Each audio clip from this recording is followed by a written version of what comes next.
पुनीत भाई, इस ऑपरेशन को करने के लिए तुमने काफी भारी कीमत चुकाई है। क्या तुम्हें नहीं लगता कि तुम्हारे पास वो माल है जो तुम्हें और भी ज्यादा मालामाल बना सकता है? लेकिन उसके लिए तुम्हें मुझसे हाथ मिलाना होगा। शंकर के मुंह से निकले शब्दों को सुनकर पुनीत को पता चल गया था कि शंकर किस माल के बारे में बात कर रहा है। उसका इशारा मोनिका के लिए था। सच कहूं तो पुनीत मोनिका को अपनी गर्लफ्रेंड की नजर से नहीं देखता था। उसके लिए मोनिका बस एक हथियार थी जिसका वो हमेशा से ही इस्तेमाल करते हुए आया था। शंकर की बात सुनकर पुनीत ने भी कड़क अंदाज में जवाब देते हुए कहा, शंकर भाई, अब तुम्हें तो पता ही है कि मैंने कितना खर्चा किया है। अब इतना खर्चा करने के बाद कोई अपना माल किसी को कैसे दे सकता है? वैसे इस लड़के के पास 40 लाख है, हम 20-20 बांट सकते हैं, लेकिन इसके अलावा और कुछ भी नहीं, सोचना भी मत। भले ही ये इलाका शंकर का था, लेकिन इसका मतलब ये तो नहीं कि शंकर कुछ भी बोलेगा और पुनीत मान जाएगा। परेशान मत हो पार्टनर, मुझे तो सिर्फ उस लड़के से मतलब है। मुझे पैसा वैसा कुछ नहीं चाहिए, वो तुम ही रख लेना, बस मुझे वो लड़का दे दो। शंकर की बात सुनकर पुनीत ने तुरंत ही अपना मुंह खोलते हुए कहा, तो डील पक्की? इसी के साथ शंकर ने अपना हाथ आगे बढ़ाया और बोला, पक्की भाई, एकदम पक्की। शंकर और पुनीत के बीच में भी डील पक्की हो गई थी और पुनीत और शंकर भी बार काउंटर के पीछे बैठकर अपने जाम छलकाने लगे थे। तभी अचानक से शंकर की नजर एक लड़की पर पड़ी जो बार काउंटर की तरफ ही आ रही थी। क्या आपके पास कोई कैंड जूस है? जैसे ही उस लड़की के मुंह से ये शब्द बाहर आए, वैसे ही शंकर की नजर उस लड़की के गोरे पैरों पर पड़ी। ब्लैक स्कर्ट में उस लड़की के पैर बहुत ही सुंदर लग रहे थे। खुले बाल, गोरा चेहरा और गहरी आंखें। भला किसकी हो सकती थी? वो लड़की और कोई नहीं बल्कि काजल थी। पुनीत भाई, ये लड़की तो आपके माल से भी अच्छा वाला माल है। जैसे ही पुनीत ने शंकर के मुंह से ये सुना, वैसे ही पुनीत ने कहा, नहीं, मैं ये भी नहीं मान सकता। दूसरी बात, मुझे लगता है कि हमें हमारे मिशन पर ध्यान देना चाहिए। क्या तुम अब इस बारे में भी मुझसे लड़ाई करने लगोगे? पुनीत की बात सुनकर तुरंत ही शंकर ने कहा, लड़ाई की बात कहां से आ गई?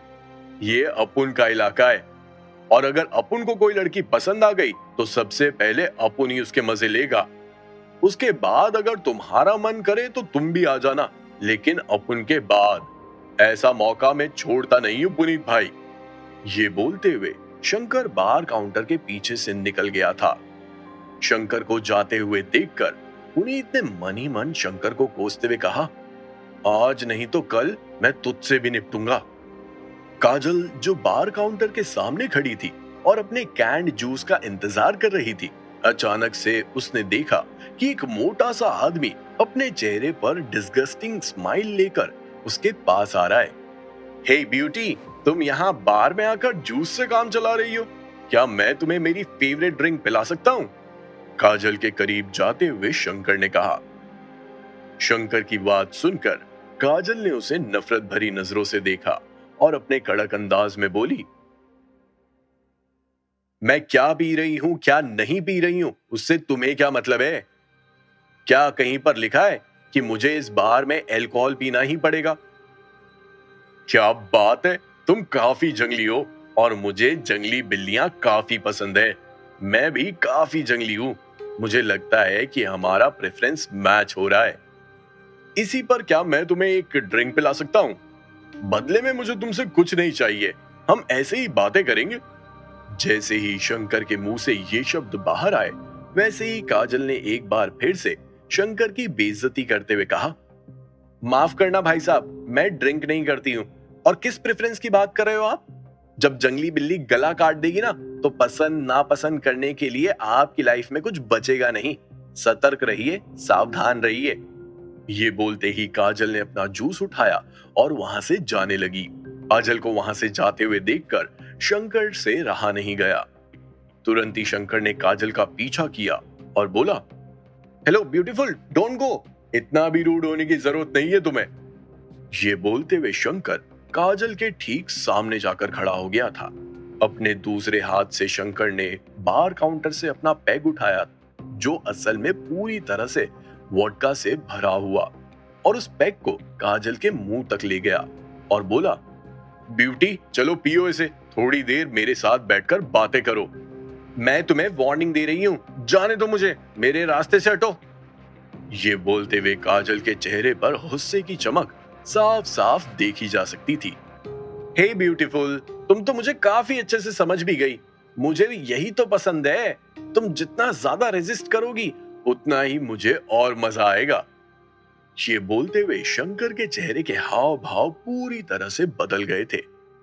एक ही झटके में शंकर ने अपना पूरा पैग गले से नीचे उतार दिया और काजल को बार काउंटर की तरफ धक्का देते हुए बोला, देखो मैंने तो अपना पूरा पैग पी लिया, क्या तुम्हें नहीं लगता कि अब तुम्हारी बारी है?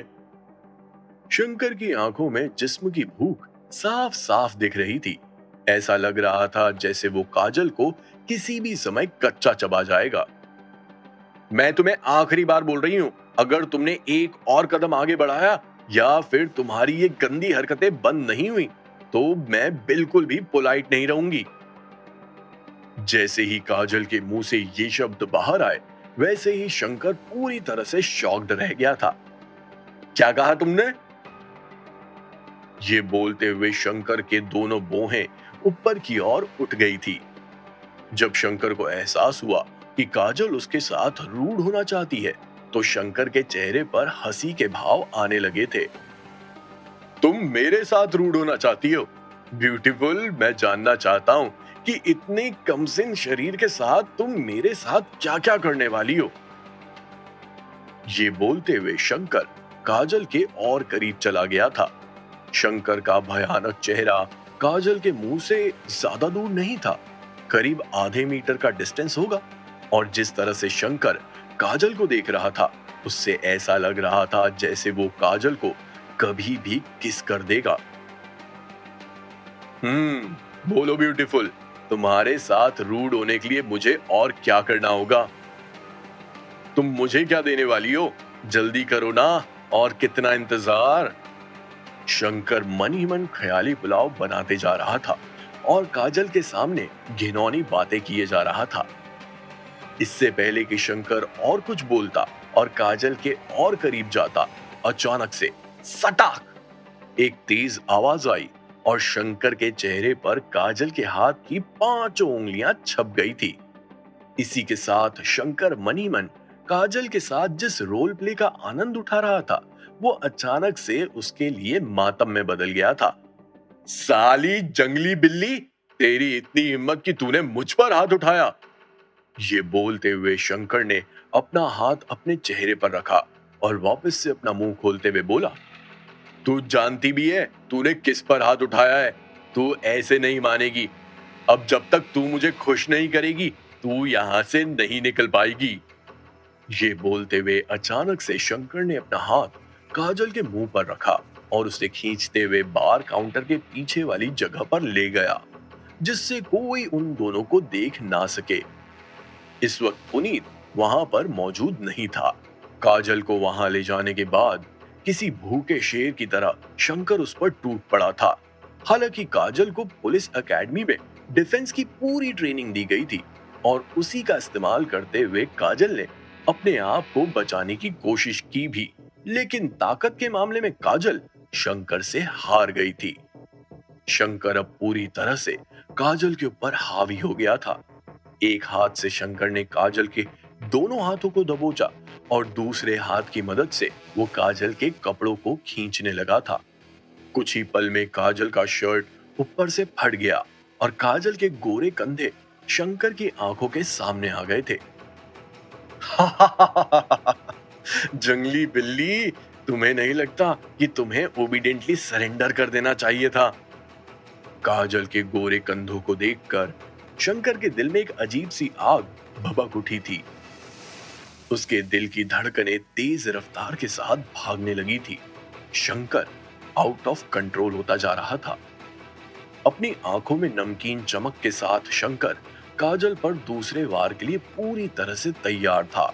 लेकिन इससे पहले कि शंकर कुछ करता, काजल ने अपने पैर का इस्तेमाल किया और शंकर के शरीर के उस एरिया पर हमला किया जिसकी वजह से उसकी आंखों में भूख नाच रही थी। ऐसा ही एक हमला आज दोपहर को काजल ने विराज पर भी किया था, लेकिन उसकी स्पीड इतनी तेज नहीं थी। लेकिन इस हमले का वार एकदम निशाने पर लगा था, और वो भी फुल स्पीड के साथ। शंकर की दोनों आंखें बाहर ही निकल आई थी। जमीन पर गिरते हुए शंकर ने अपने शरीर को सिकोड़ लिया था। उसके मुंह से चिल्लाने की भी आवाज नहीं आ रही थी। उस भयानक दर्द को सहन करते हुए शंकर पसीना पसीना हुआ जा रहा था। कैसा लगा? मैं तुम्हारे साथ यही करने वाली थी। मजा आया ना? अगर नहीं आया है तो और मजा दे सकती हूँ। हालांकि काजल का वार सक्सेसफुल हुआ था, लेकिन उसके बाद भी काजल को लग रहा था कि शंकर कभी भी उठकर पलटवार कर सकता है। काजल समय बर्बाद नहीं करना चाहती थी, इसीलिए तुरंत ही वो वहां से भागना चाहती थी, और इसमें वो कामयाब रही। लेकिन काजल को वहां से भागता हुआ देखकर शंकर अपनी पूरी ताकत के साथ उठ खड़ा हुआ था। विराज, जो पूरी तरह से मोनिका में उलझा हुआ था, जब उसने काजल को ऐसे भागते हुए देखा तो वो तुरंत ही अपनी कुर्सी से उठ गया था। काजल भी सीधा विराज के पास ही जा पहुंची। काजल, काजल, क्या हुआ है तुम्हें? इससे पहले कि काजल विराज के इस सवाल का कोई जवाब दे पाती, शंकर, जो अपने पैरों पर खड़ा था, उसने तुरंत ही अपने आदमियों को आदेश देते हुए कहा, जाओ और उस लड़की को मेरे पास पकड़ कर लेकर आओ। शंकर का आदेश सुनते ही शंकर के आदमियों ने विराज और काजल को घेर लिया था। हे, ये तुम क्या कर रहे हो? विराज को समझ नहीं आया कि आखिर ये सब हो क्या रहा है। तुरंत ही विराज काजल के आगे खड़ा हो गया था और काजल को उन आदमियों से बचाने की कोशिश करने लगा था। लड़के, आज फिर हमारी मुलाकात हो गई। ये बोलते हुए शंकर एक गुंडे की तरह बाहर निकला। उसके शरीर में अभी भी दर्द हो रहा था, और उस दर्द की वजह से उसके चेहरे के हाव भाव भी समय समय पर बदलते जा रहे थे। लेकिन तुम्हारा वजूद तो उसी दिन मैंने खत्म कर दिया था, है ना? विराज बहुत अच्छे से जानता था कि ये इलाका शंकर का है, इसीलिए शंकर को अपने सामने देखकर विराज बिल्कुल भी सरप्राइज्ड नहीं था। लड़के, पिछली बार तो तुझे किसी बुड्ढे ने आकर बचा लिया, लेकिन आज मैं देखता हूं कि तुझे यहां से कौन बचाएगा। जैसे ही शंकर के मुंह से ये शब्द बाहर आए, वैसे ही विराज ने अपनी बुद्धि का इस्तेमाल करते हुए कहा, क्या तुम सबके सामने मुझे मारना चाहते हो? क्यों? क्या तुम्हें डर नहीं लगता कि कोई तुम्हारे बारे में पुलिस में रिपोर्ट कर देगा? मेरी रिपोर्ट? विराज की बात सुनकर शंकर जोर जोर से हंसने लगा था। अच्छा, अगर ऐसी बात है तो तुम इस बार में मौजूद किसी से भी पूछ लो, बाहर के बाहर जाकर किसी से भी पूछ लो, है किसी में हिम्मत जो मुझे हाथ लगाए? और हाँ, एक बात और, जिस बार में अभी तुम खड़े हो वो भी मेरा ही बार है। अभी कुछ समय पहले मैंने सुना है कि तुम आज सभी लोगों का बिल भरने वाले हो। बहुत बढ़िया, लेकिन अगर तुमने कोई चालाकी की तो इस लड़की को उसकी कीमत चुकानी पड़ेगी। अगर तुमने बिल नहीं भरा तो इस लड़की को मेरा बिस्तर भरना होगा। शंकर की बात सुनकर विराज ने अपने दोनों कंधे ऊपर की ओर उठाए और मोनिका की तरफ इशारा करते हुए बोला, ये सब इसने कहा है, इससे मेरा कोई लेना देना नहीं है। यू विराज जिंदल, तुम ऐसा कैसे कर सकते हो? तुमने मुझसे प्रॉमिस किया था हम हमारा रीयूनियन सेलिब्रेट कर रहे हैं, है ना? मोनिका ने बिल्कुल भी एक्सपेक्ट नहीं किया था कि विराज अचानक से बदल जाएगा। चूंकि अब विराज बदल गया था, तो मोनिका जैसे तैसे उसे मनाने या फिर समझाने की कोशिश में लगी हुई थी। आखिर अब विराज क्या करने वाला था? क्या विराज एकाएक मना कर देगा, या फिर इसके लिए भी उसके पास कोई दूसरा प्लान था? क्या होगा वो प्लान? क्या विराज मोनिका को उसकी चाल में फंसाने वाला था? विराज शंकर से कैसे निपटने वाला था? क्या पुलिस सही समय पर दाराज ढाबा पहुंच पाएगी?